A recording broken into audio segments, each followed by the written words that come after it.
అందుకే ఇలా జరిగింది అంటూ నీలో నువ్వే మరి బాధపడకు. ఏ చెట్టుకంతటి గాలి ఉండును చూడరా.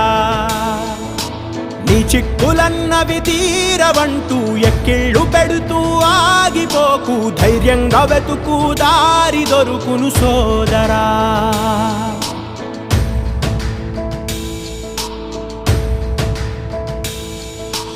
పడుతూ పడుతూ ఉన్నా, పొరబడుతూ పడుతూ ఉన్నా, తడబడకు విడకు ఎప్పుడు పరీక్షలు ఎదురైనా. నెడుతూ నెడుతూ ఉన్నా, విధి వలలే విసురుతూ ఉన్నా, ఎదురెళుతూ తెంచుకు వెళ్ళు సంకెళ్ళే ఎన్నున్నా. చూడు చూడు చూడు చరితలు చూడు, తెలుపును సత్యాలు. ఒడిదుడుకుల అడుగులు పడక గెలిచినవా